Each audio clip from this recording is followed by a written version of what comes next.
Chapter 7. The wind howled past Jigsaw and Tiptoe as they trudged through the snow. A series of mountain ranges could be seen looming behind them, though they had left it far behind. They had been walking for the better part of a day, and the temperature was dropping all the while. The sun remained frozen in the west as ever, though it had now been eclipsed by the mountain. The dull grey moon loomed larger and larger. The green fields at the base of the mountain had slowly become more sparse until the grass was almost entirely covered in snow. A few stunted trees somehow managed to survive here, though Jigsaw had no idea how they managed to grow when all the water was frozen, at least as far as he could see. Jigsaw peered through the low light and saw a larger-than-average tree with low, overhanging branches. He called over the wind to Tiptoe, and they two ponies galloped towards the shelter. Jigsaw shook the snow off of his hooves and turned to Tiptoe, who was resting against the side of the tree. "I think we should talk about what happened back there."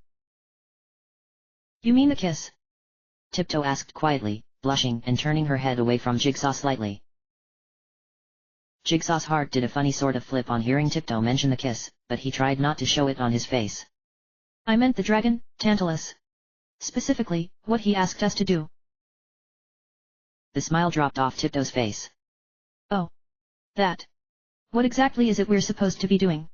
It's not like he gave us very specific directions besides east. As far as we know, it could be 1,000,000 miles east. And besides..." Her voice dropped in volume. "I don't think I could kill any pony, no matter how evil they might be." Jigsaw nodded. He appeared deep in thought. Jigsaw looked up at the moon, huge in the sky, and let out a sigh. "Remember back in the subway car? When I told you about Antimony, my first apprentice? Well, I wasn't entirely truthful. She was my mate." Tiptoe let out a little gasp. "Your mate died?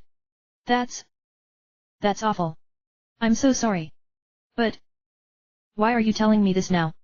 What does this have to do with anything?" "I lied when I said I wanted to talk about the dragon," Jigsaw said. He looked up at Tiptoe.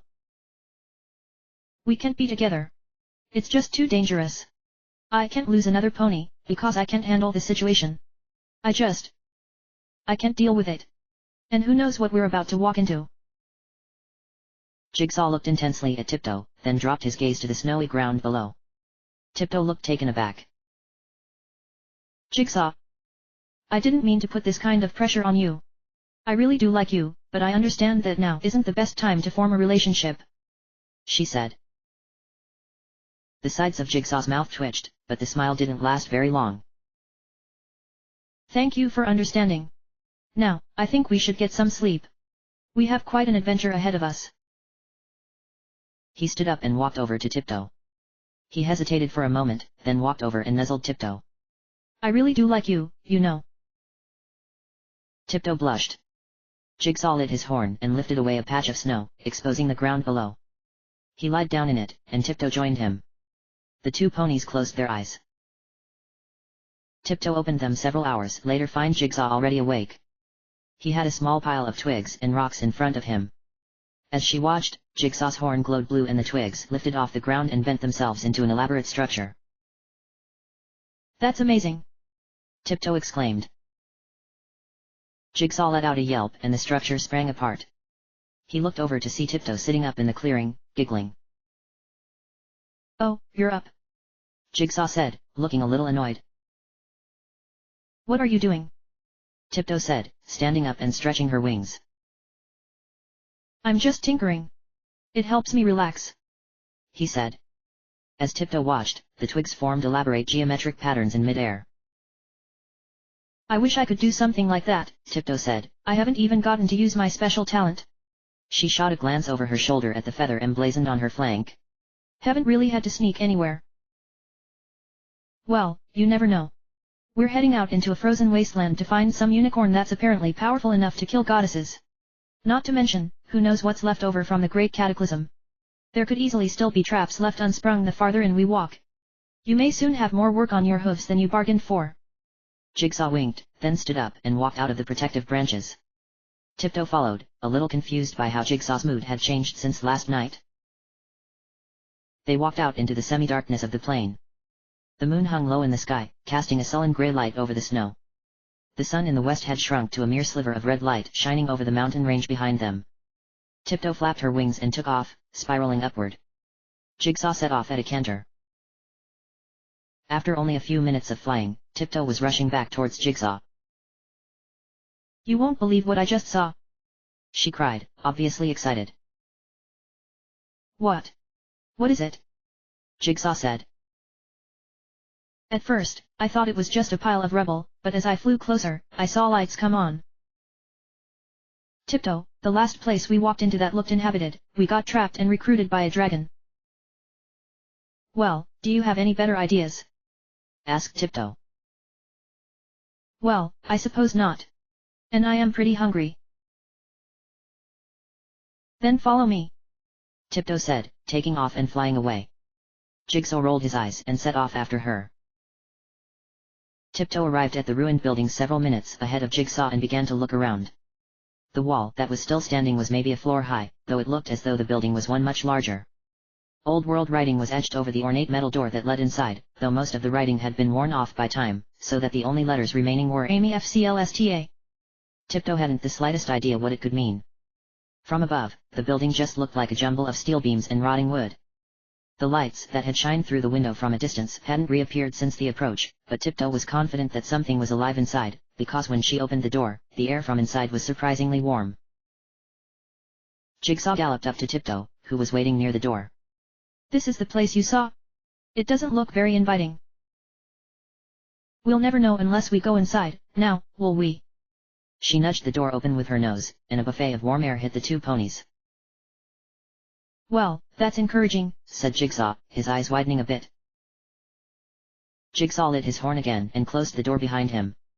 Inside was a narrow hallway that extended about 30 feet to a relatively featureless metal desk. The real eye-catcher in the room, however, was the large, golden sun emblazoned on the wall behind the desk. As the two ponies walked forwards, the sun suddenly blazed golden, flooding the room with light and heat.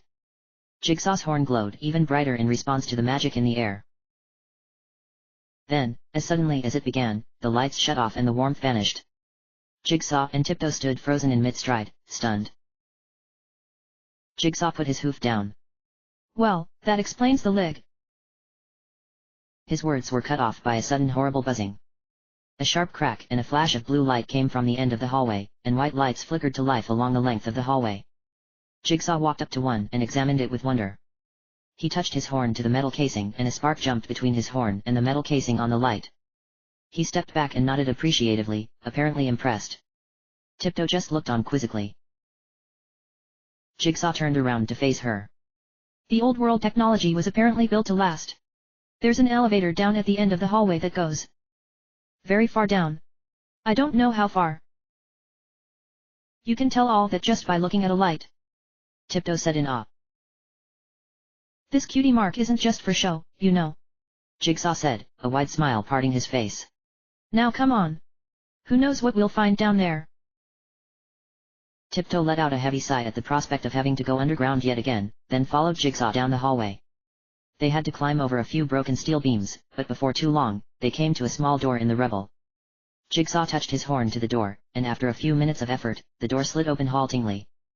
Inside was a rather strange sight. From the metal hallway's interior walls appeared to paneled with wood. On the side opposite of the door, the sun symbol was once again repeated on the wall, only this one was a half-sun instead of a hole. It still gave off a slight heat. Well, I suppose we should head down, Jigsaw said, walking into the elevator compartment. Tiptoe followed him apprehensively. Jigsaw's horn glowed bright blue, and the elevator hummed to life, moving smoothly down the shaft. Arriving at the first floor, the two ponies stepped off the elevator to see a very strange sight. Banners emblazoned with the sun symbol were strewn all around the room, though most appeared to have been burned. Many strange and spindly-looking devices lined the walls. A loud, low tone like someone striking a large bell rang out as the two ponies walked into the room. Tiptoe's hair stood on end and her feathers ruffled. Jigsaw's horn glowed blue for just an instant, then the blue light seemed to expand out from his horn in rings and then vanished. Jigsaw gulped. There is some serious magical protection around this room. And I mean serious. If we hadn't have passed whatever criteria it checks, we would have been dead already. If this room is so well protected, what did that? Tiptoe said, gesturing towards the pile of burned banners with her hoof. That's what worries me, Jigsaw said, looking uneasy. Nonetheless, he trotted off towards a large archway to their left that has ornate old world lettering over the entrance. It reads Celestial Observatory. Wait up! Tiptoe shouted, cantering after Jigsaw. They entered into the dark room simultaneously, taking in the strange model of the sky that lay above them. Lined along the walls were dark monitors. On the floor was a dual insignia, a rising sun side by side with a crescent moon. Jigsaw walked to the center of the room, turned in a full circle, and lowered his head. Tiptoe was confused for a moment, but then Jigsaw's horn erupted in a brilliant blue light. Pieces of metal, glass, what looked like cut crystal, and a few scattered electronic components flew through the air in swirl of activity, fastening themselves to unknown mechanisms behind the domed surface of the observatory. The sun and moon logo on the floor seemed to glow with a golden light, and there was a loud bang. The lights kicked on. Jigsaw lifted his head, a sly smile on his face. Suddenly, the screens along the wall burst into life. On them were an image of an earth pony, outfitted in full armor, a look of terror on his face. An explosion shook the screen and the earth pony began talking rapidly, though no sound could be heard. Hold on just a second, Jigsaw said. His horn lit up with only the faintest corona of blue light, in contrast to the rod of whirling blue plasma it had appeared to be just minutes ago. A blast of sound filled the room. Ow, on supplies. I don't know how much longer we can hold out like this. I thought the war with the West was bad enough, but this thing has managed to breach all our defenses. It's already killed almost every pony else in the whole facility. We've managed to hold out here for now, but I don't know how long our defenses will hold. Listen, if any pony finds this video, there's still hope. Go east to the Night Palace. Our researchers found something to do with Princess Luna's disappearance. Go. No. The recording was cut off by what appeared a torrent of emerald flames, a flash of golden light, and a roar. Then the tape ended and the screen went blank. The sun and moon on the ceiling hadn't moved. What was all that about? Tiptoe said. Was that recorded during the Grand Cataclysm? I think it must have been. War with the West? What else could it have been? Jigsaw replied. I'm more interested with this Night Palace and whatever broke in here. What do you think happened to it? I'm going to dig through the system to see if there are any records after that. Jigsaw's horn glowed blue yet again as he touched it to the wall. It was then that a loud alternating tone rang out from the speakers in the room. The lights switched to a dark red color and heavy bulkheads fell all around the room. The two ponies were trapped. Jigsaw looked nervously at Tiptoe. Oops.